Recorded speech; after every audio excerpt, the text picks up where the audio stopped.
안녕하세요. 감명재입니다. 지난번 시간 이어서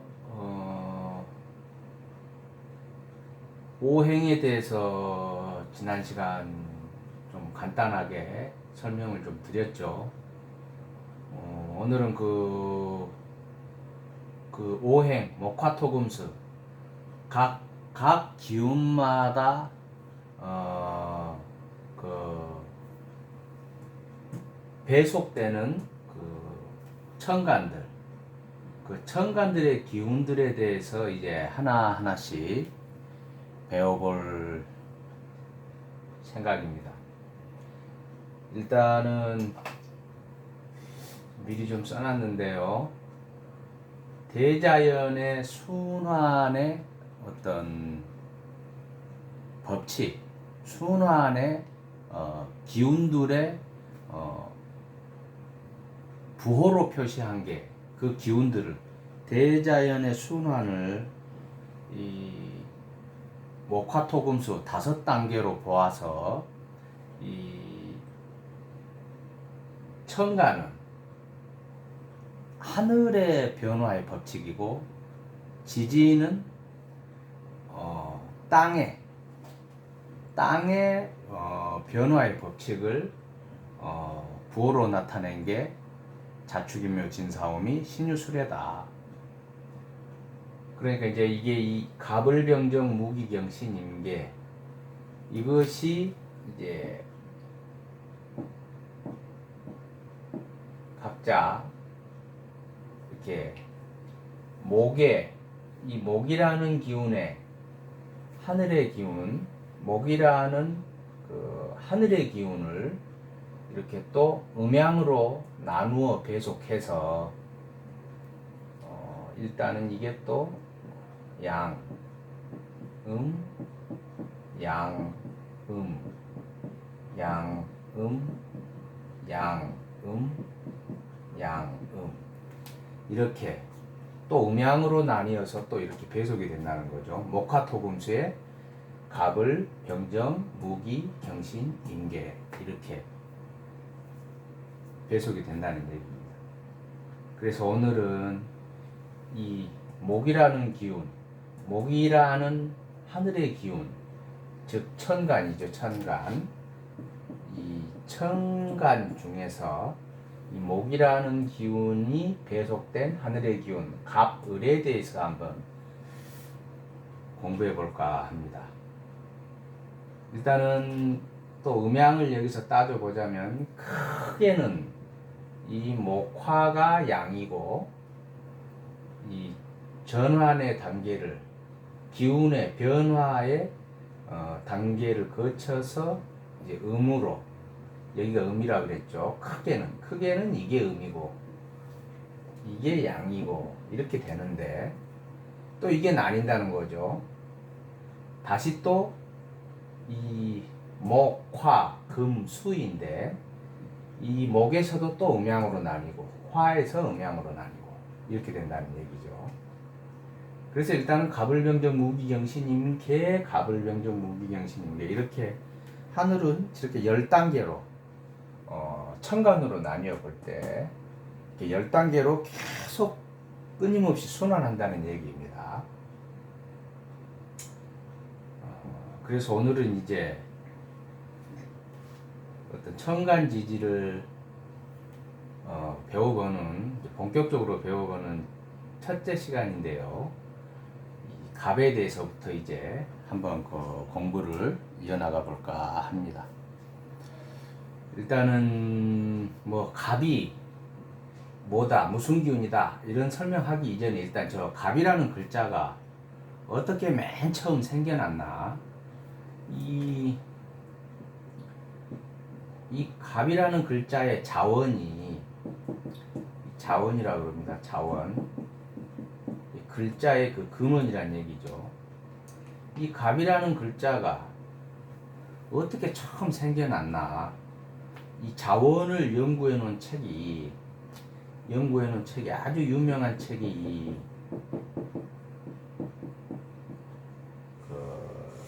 설문해자라는 책이 있어요. 설문해자. 이 글어를 설명하고 그 글자를 풀어본다 이거죠. 설문해자. 그래서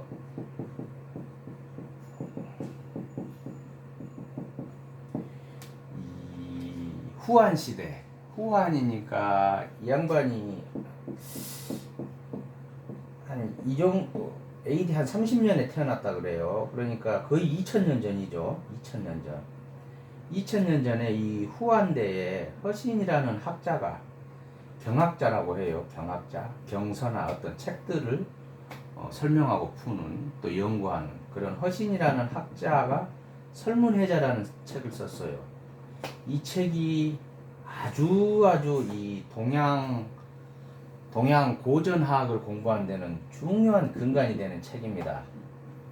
그래서 이 설문해자를 바탕으로 이 가불병정 무기경신 임계 이 글자들이 어떻게 처음 생겨났나를 이제 공부해 볼 겁니다.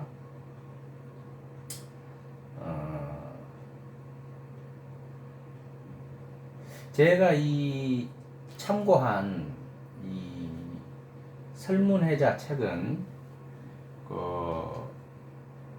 이 책에 대한 주석을 단 분이 이제 한국에도 몇 분 계시는데 제가 참고한 책은 또 이 영상을 시청하고 계시는 분들께 혹시 이 책이 좀 사보고 싶다 한다면은 서울대 염정삼 교수님이 쓰신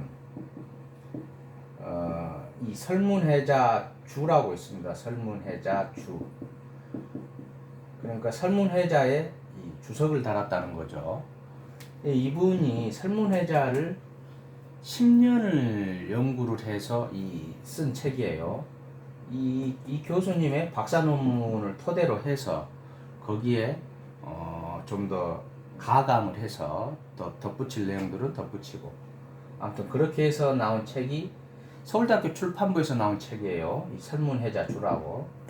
이 책을 제가 근거로 해서 이 청간들의 글자들의 자원들에 대해서 한번 풀어볼까 합니다. 설문해자에 나오는 갑은 이렇게 해서 이 글자가 생겨났다 하고 써놓은 것들이 오행을 공부하려고 마음먹었다면 좀 공부가 좀 깊어지면 오행대이란 책을 많이들 사서 봐요. 중국 고서인 오행대이. 근데 그 오행대이에서도 저 갑이라는 글자를 설명할 때 설문해자 왈 이런 말이 나와요. 그러니까 설문해자에 이르길 갑은 이렇게 나온 글자다라는 거를 오행대이에서도 그렇게 예시를 들거든요. 그래서 그만큼 이 책이 한문의 어원, 부수의 어원 그런 것을 밝히는 것으로는 가장 오래되기도 했지만 정통한 책이다라고 볼 수가 있습니다. 그래서 이 설문해자를 바탕으로 이 청간들을 한번 살펴보겠습니다. 아주 논리가 깊고 한자 공부를 하기에 도움이 많이 되는 책입니다. 그래서 우리 영상을 시청하시는 여러 시청자분들도 여유가 되시면 이 책을 한번 사서 보시길 권해드립니다. 자, 그러면 일단 갑에 대해서 한번 공부를 해보겠습니다. 갑.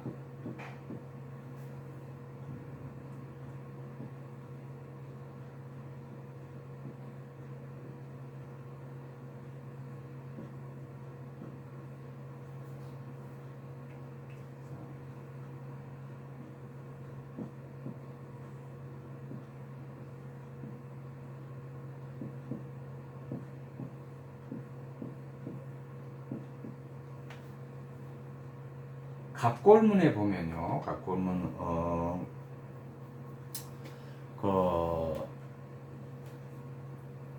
거북이 배딱지, 보통 거북이 등딱지로 알고 있는데 갑골문이 거북이 등딱지에 쓰여진 게 아니에요.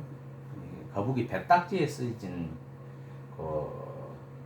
옛 아주 고대 문자인데 뭐 소 뭐 이 엉치뼈나 이런데 동물의 뼈에도 새기기도 하고 이 거북이 배딱지에도 쓰기도 하고 이제 이랬다는데 그 3,000년 전 그 훨씬 이전에도 그 갑골문에 발견되기를 이 갑목이 이렇게 나와 있어요. 이렇게.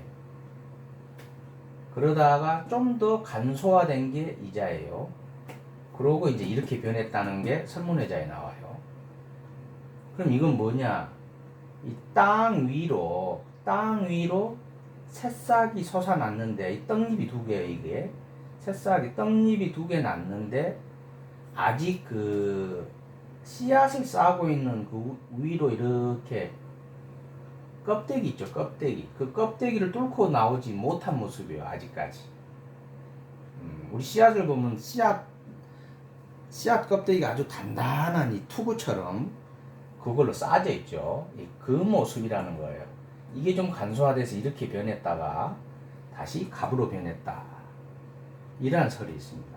이렇게 이제 설문회자에 써져 있어요. 그래, 이 명리학 하시는 분들이 가끔 그런 얘기해요. 이 밭전자죠. 밭에 이렇게 이제 뿌리를 내리기 시작했다는 거예요. 이거는 근데 어디 고소고 어디서 제가 그 가설이라고 해야 되나요? 아니면 이 설에 대해서, 이런 설에 대해서는 제가 책에서 찾아보지 못했어요. 이 밭에 밭전자에 이렇게 뿌리가 내린 게 갑이 됐다. 이런 설은 제가 문헌으로는 찾아보지 못했지만 이 명리하시는 분들이 이런 설명도 가끔 해요. 밭에 무언가가 뿌리를 내렸다. 그 의미는 좀 비슷하긴 한데 또 다른 어떤 학자들은 또 이렇게 땅 속에 씨앗이 있는데 이 씨앗이 쪼개지면서 씨가 나왔다. 뭐 또 이렇게 설명하는 분들도 있어요. 그래서 아무튼 갑이라는 것이 그 추운 겨울 음기가 가득한, 왜냐하면 갑을병정 무기경신 임계 금수가 음기라 그랬죠. 그 음에 아주 정점이 이제 수가 되는 거죠. 금부터 수가 음이 시작돼서 이 개 다음에 갑이지 않습니까? 그러니까 아주 그 음기가 강한 그 계절을 이기고 나서 첫 돋아나는 이제 양기의 모습이라는 거죠. 근데 아직 껍데기가 씌우고 있으니까 좀 답답한 모습을 그리는 거죠. 답답한 모습. 그래서 우리가 옷을 막 몇 겹씩 두껍게 싸고 있거나 그러면은 우리가 갑갑하다 그러죠. 갑갑하다. 갑갑하다. 이 갑갑하다는 말이 이 갑에서 나왔다는 말이 있어요. 뭔가를 싸고 있어서 아직 이 씨앗의 껍데기를 뚫고 나오지 못한 모습.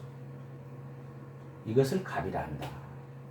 그래서 우리가 뭐 문갑 그러죠. 문갑 할 때 이렇게 써요. 문갑. 우리가 이렇게 서랍 문갑 열 때, 그러니까 이렇게 사각으로 짜여진 상자에 한쪽은 펴져 있는 거죠. 열린 게. 이게 답답하다. 이렇게 보는 거죠.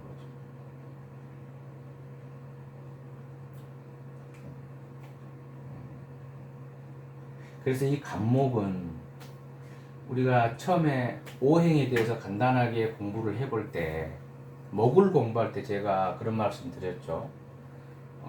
항상 새로운 걸 추구하고 창의적이고 기획적이고 어떤 반복된 걸 싫어하고 반복된 패턴을 뭔가 새로운 걸 찾아서 쭉 뚫고 나가는 그런 기운이다.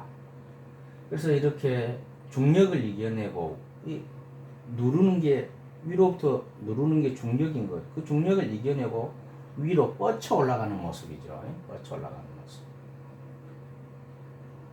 근데 아직은 이 추운 기운들이, 음기가 아직은 성행해서 이 껍데기까지는 아직 못 뚫고 올라가는 모습이에요. 아직까지는. 그게 갑이다. 그래서 어, 간목 일주들이 좀 고지식하고 답답한 면이 있습니다. 깝깝하고 어떤 유연성 이런 면이 좀 떨어지긴 하죠. 간목이. 그래서 간목을 무령적으로는 우리가 이 자연에서 볼 때는 큰 이런 나무로 많이 비교해요. 이렇게 큰 나무, 아름드리 나무, 곧게 바짝 쓴 이 작은 씨앗, 이 여기서 뚫고 나온 이 모습은 어떤 시간적 흐름을 얘기한 거예요. 그러니까 추운 겨울을 이겨내고 그 시간적 흐름. 근데 무령적으로 보여지는 우리가 시각적으로 보여지는 모습으로 볼 때는 이렇게 큰 아름드리 나무를 대체적으로 간목이라고 합니다. 간목. 그래서 간목 일주들이 장사를 하면 장사를 잘 못한다. 뭐 또 그런 말도 있어요. 왜냐하면 이게 잘 굽혀지질 않잖아요. 꼿꼿하게 서 있으니까 이렇게 고객들, 손님들에게 이렇게 유연한, 이렇게 고분고분한 그런 모습을 보이기 힘들다는 거죠. 자존감이 강하다고도 볼 수 있어요. 간목은 어떻게 보면 이렇게 큰 아름드리 나무다 보니까 어떤 학자 하나를 찾아서 올곧하게 나가는 그런 모습이 나죠.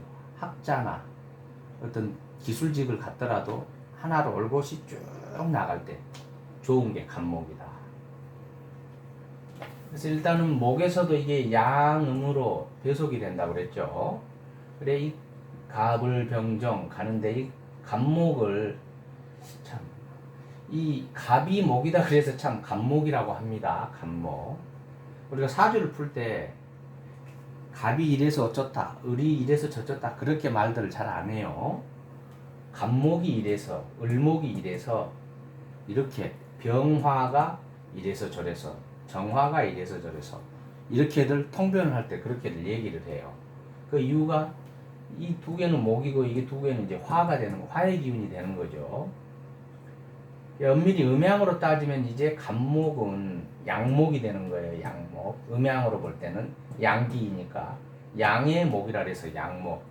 이 을은 이제 음목이 되는 거죠. 음양으로 따져봤을 때는.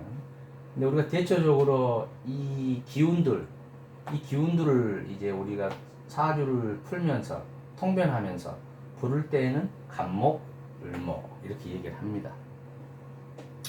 그래서 이 처음 초심자들 공부하시는 분들은 갑이, 을이 이렇게 익숙해지기보다는 간목이, 을목이 이렇게 좀 버릇을 들이는 게 좋습니다. 그리고 모든 사주 공부를 하시는 분들이 다들 또 그렇게 표현들을 하니까요. 얘기들을 하고요. 그래서 이 간목의 자형, 이 간목의 글자의 그 형태가 어떻게 되냐. 이 단단한 껍데기가 몸을 싸고 있는 모습이라 그랬죠. 그래서 우리가 아까 갑과바다라는 말도 있지만 우리가 갑옷 있죠. 갑옷. 전쟁터에 나가서 입는 갑옷. 이것도 이렇게 씁니다. 이렇게 갑옷. 이게 단단하다는 거죠. 겉이. 이게 이제 좀 더 이 한자가 좀 더 체계화되고 디테일화되고 구체화되면서 이제 이 옆에다가 이 쇠금변을 써주긴 합니다. 그래서 이 갑옷이라고 하는데 실은 이 갑자만 써도 됩니다. 이 갑자만 써도 이렇게 하면은 갑옷이 됩니다. 그래서 이렇게 싹이 트는 모습을 상영한 글자가 저 간목이다. 그래서 설문해자에 보면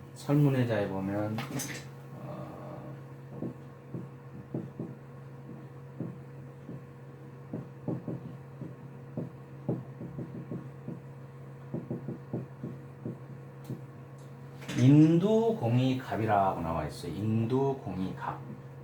이게 머리두자입니다. 머리두자. 사람 머리에 이 사람의 머리거든요. 사람 머리에 빌공자죠. 비어있는 부분을 갑이라 한다. 비어있는 부분. 이게 뭔 말이냐면 이 좀 이상하네요. 이 사람 머리에 이 여기가 뇌가 있죠. 뇌가 이 뇌를 뺀 비어있는 부분이라 그랬으니까 이 뇌를 뺀 나머지 이 부분